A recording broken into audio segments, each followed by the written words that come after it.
Hola, bienvenidos a un nuevo capítulo de Física Fácil. En el capítulo de hoy hablaremos sobre la dispersión y la difracción de la luz.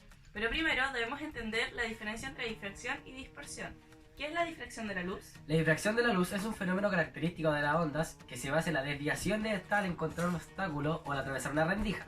La difracción ocurre en todo tipo de ondas, tanto en ondas sonoras, como en ondas de superficie de un fluido y como en ondas electromagnéticas, como la luz visible y las ondas de radio. También sucede cuando un grupo de ondas de tamaño finito se propaga.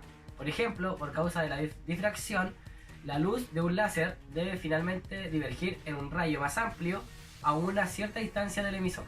¿Y qué es la dispersión de la luz? La dispersión de la luz es el fenómeno por cual distintas longitudes de onda se refractan por distintos ángulos al atravesar medios materiales. Debemos señalar que la difracción se clasifica en tres tipos: la difracción de Fraunhofer, la difracción por medio de una rejilla y la difracción de Fresnel. La difracción de Fraunhofer. En general, la difracción ocurre cuando las ondas pasan a través de pequeñas aberturas alrededor de obstáculos o por bordes afilados.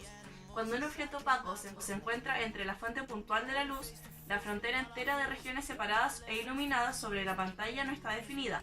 Una inspección cuidadosa de esta frontera muestra que una pequeña cantidad de luz se desvía hacia esa región, sombreada, y la región fuera de esta sombra contiene bandas alteradas, brillantes y oscuras, donde la intensidad de la primera banda es más brillante que la región de iluminación uniforme. La difracción de una sola rendija. Hasta ahora hemos considerado que una rendija se comporta como fuente puntual de luz, pero en esta sección abandonaremos esta suposición y determinaremos como el ancho finito de la rendija es la base para comprender la difracción de Fraunhofer. Para ver el patrón de dirección es conveniente dividir la rendija en dos mitades. De manera similar ocurre para las ondas 2 y 4. Si esta diferencia de camino es igual a la mitad de la longitud de onda, la onda se cancela entre sí y se producen interferencias destructivas. Y por último, la difracción de Fresnel. La difracción de Fresnel, o también difracción del campo cercano, es un proceso de difracción de una onda electromagnética obtenida muy cercana del objeto causante de la difracción. Volviendo a la dispersión de la luz, sabemos que la velocidad de la luz en el vacío es constante independiente de su lugar de onda. Sin embargo, su velocidad en cualquier otro medio distinto del vacío sí que depende de la longitud de onda que tenga este. Esta dependencia se debe a la estructura molecular de los materiales y es la responsable de que en la última instancia el índice de refracción dependa de la longitud de onda que tenga. La ley de Snell de la refracción determina que el ángulo de refracción dependa de los índices de refracción de los medios según la siguiente fórmula. Así podemos afirmar que el ángulo de refracción de un rayo de luz al atravesar un medio material depende de su longitud de onda. En el fenómeno de la dispersión de la luz, las distintas longitudes de onda que componen un rayo tomarán un ángulo de refracción ligeramente distinto. Observa que para que se produzca dispersión de la luz debe estar compuesta por varias longitudes de onda. A este tipo de luz se le denomina luz policromática. Como ejemplo más claro podemos señalar que la luz proviene del sol. Ahora les vamos a hablar del número de Eight.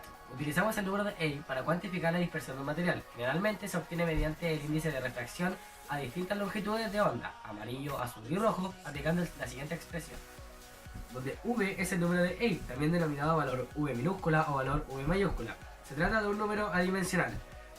N sub D, N sub F y N sub C son los índices de refracción del material a la frecuencia del amarillo, azul y rojo, respectivamente. Recuerda que el índice de refracción es un número dimensional y observa que el amarillo se encuentra en el espectro visible entre el azul y el rojo, situados mucho más en los extremos. Observa que un número de Eight alto implica que la dispersión es pequeña, al tener que ser la diferencia entre N sub F y N sub C en el denominador pequeña. Por otro lado, un número de Eight pequeño implica una dispersión alta, al ser la diferencia entre N sub F y N sub C alta.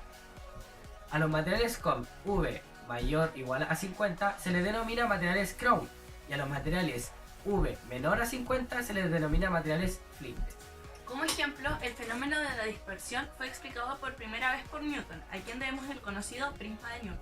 Al incidir luz blanca, incide sobre el prisma las longitudes de onda más cortas, que son en el violeta, se desviará más que las largas, que son en rojo.